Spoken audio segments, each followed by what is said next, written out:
Hey, congratulations on this project, Hijack, for yourself. Thank you. Thank you. It's such a treat. You know what? It is a very exciting series, and thank you for talking to us about the behind the scenes of the cinematography. But tell us how you were brought on board to this project. Well, I was fortunate enough to have worked with Jim Field Smith, the director and showrunner, on a production called Litvinenko, which was a drama for ITVX about the life of Alexander Litvinenko.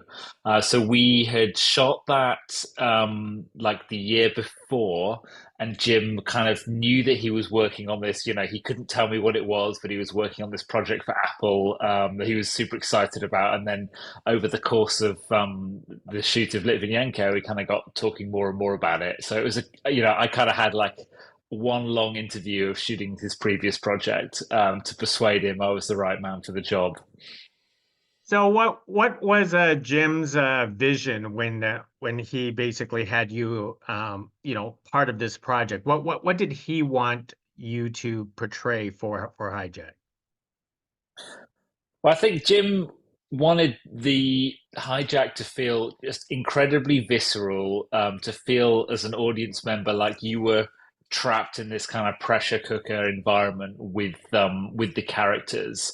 So yeah, and along with that, just the practical challenges of shooting a show that's 80% in one location, that has kind of fixed lighting, like trying to get a kind of cinematic look into that environment. And it's somewhere that we've all been on like a long flight before. So over 7 hours, like how are you going to come up with enough angles to kind of keep the story visually engaging? So it was that kind of combination. Like he was like, how can we solve the technical challenges of doing that, but creatively, how can we kind of keep the audience interested for that length of time in one place? Now, of course, with long series, they often to have multiple directors. So Jim wasn't the only director on the series. I believe Mo Ali was also the director on this.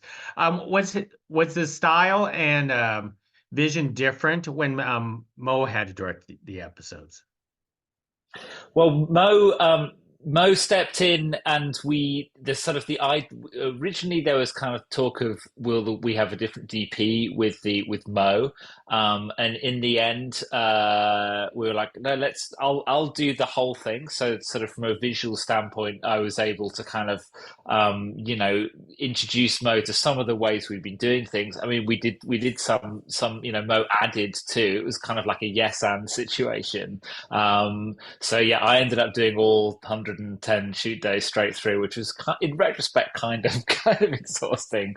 But yeah, but Mo was able, because he was just focusing on those two episodes. He was able to come in fresh, having prepped his work, and I was able to kind of marry up with the visual style that Jim had established. Well, then let's talk about the movie magic, the behind the scenes stuff. Now, I understand this was not a production set that was actually built. It was an You actually filmed it on a real Airbus. Well, I'm glad you think so. Oh, That's it's I not. mean, yeah, we've trapped you in our web of deceit. Yeah, well, it was a combination. It was as much as I would have loved to have filmed entirely on a real Airbus. I mean, it was a like millimeter accurate replica, and many of the components that we used were from real aircraft. But it was very important to Jim that we weren't doing the movie version of a plane. We weren't going to like take out a wall to make it easy to get a camera in or take seats out. Like we never, that everything is in exactly the same position it would be on the real plane, and we had to fit the camera in with everyone else. We slightly extended some of the kind of catering areas and things just because of the nature, but that was the only thing. And we also like as it happened, and this is maybe one of the reasons I was a good fit, I'm a huge plane nerd. I've always loved aviation. In fact, I'm doing my pilot's license now, so obviously it didn't bore me totally, but I was able to help out with, we wanted the flight deck to all kind of work and all the, for the actors playing the pilots, we wanted everything to be functional. I had a kind of side project helping the art department make all that work. So yeah, the set thought it was an Airbus. It was connected to computers, and the pilots could do things, and all the controls would work. So yeah, and I think that all really helped. We also had virtual production elements. So we never had green screens outside the windows. So the cast, for the most part, were looking out and they were seeing clouds drifting by. Like when you were on that plane, and that we had kind of lighting tricks and stuff to introduce the sense the plane was moving. So it felt pretty realistic. We did use a real Airbus for, with the scenes when we were boarding the plane. And right at the end of the shoot, this was so much fun, but we did the kind of an air-to-air shoot with a real Airbus. So I got to go up with, various aircraft that had cameras bolted on, and we were kind of in formation with the correct type of Airbus that we then, in VFX we added the logos. But yeah, that was the closest we got to the real Airbus. Wow, that all sounds very challenging, and I understand the cockpit was built to be realistic. And how did you want to film that, especially with all the? I want to say I noticed a lot of close up with the equipment and cell phones in the series. Right. Well, yeah. I mean, yeah. As an aviation nerd, I'm like, I want to see all the control. Wait, if I was watching the show, I'd want to see the details. So yeah, maybe I encouraged a little bit of that. But no, I mean, I think Jim. I think whether or not is a tiny fraction of the audience are going to know the exact how these buttons and displays work. But I think that the audience in general, like we all have a sense of like what feels real or not. And I think if you do, you know. Maybe if you have the odd scene in a movie that you see a flight deck, then you can get away with less. But in our show, like what is happening up there is crucial to the plot, and I think it wouldn't have worked if those had been kind of fake movie versions. It all had to operate. There's a lot of specific stuff in the script that's like we see Ben Miles's character changing the heading and stuff, and that's a signal to the ground, secret signal to the ground of the hijacking and so on. So yeah, we needed it to just function as if we were on a plane, so we were never limited in how we shot it, because we knew it was always going to look the way it should in reality. So was it challenging for you as a cinematographer when the plane actually has to like maneuver, or I don't want to spoil like the ending, like landing and such.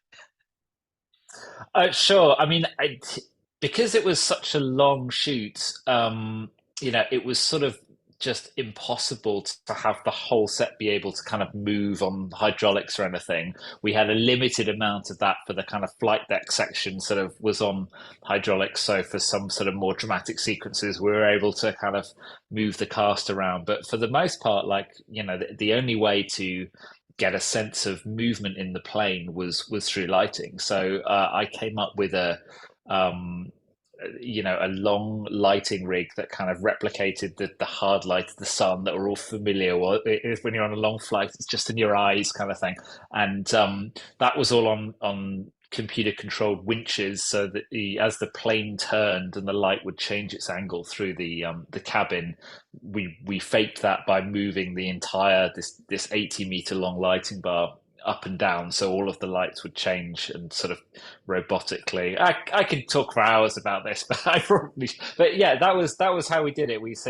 And I think in the show, there are moments, I hope, where subconsciously or not, you get that sense that we're all used to from a plane of like, oh, okay, like we're getting close to the ground, that you can feel the light changing as the plane banks and so on. And yeah, it was fun to try, and the first time we had a whole bunch of supporting artists, of extras on the plane throughout the whole show, and obviously they had to be the same people, so we all got very familiar. And the first time we kind of did a test shoot, and we had them all on, and they were looking out the window at the virtual production screens with the clouds, and then we started this rig moving with the light changing, and they were plenty of them were convinced that we were somehow moving the set. So we are like, okay, mission successful. Wow. And so it must be a relief when you have to do just regular shots on the ground, in people's apartments, offices, control towers, and such. We were always really excited to see like the locations department. Like whenever we got to leave the, the way it was scheduled, we'd have like a long stint on the plane, then we'd go out for a bit and we'd do some other stuff. So yeah, it was a treat to leave. The studio was fun, but it was nice to see the actual blue sky for a bit. And then there were a whole bunch. Andrew Purcell, the production designer, designed some extraordinary sort of combination sets in other stages. So yeah, as you say, the air traffic control center, which was also kind of the other side of that set, was the government building in London, where a lot of the rest of the sort of plot takes place. So yeah, they were fun, and leaving the studio altogether was a nice treat. Well, Ed, we really appreciate you talking about the cinematography of Hijacked. It is a really, on your edge of your seat, literally, show that everyone needs to check out. So thank you very much for carrying this conversation with us. You're welcome. It was fun.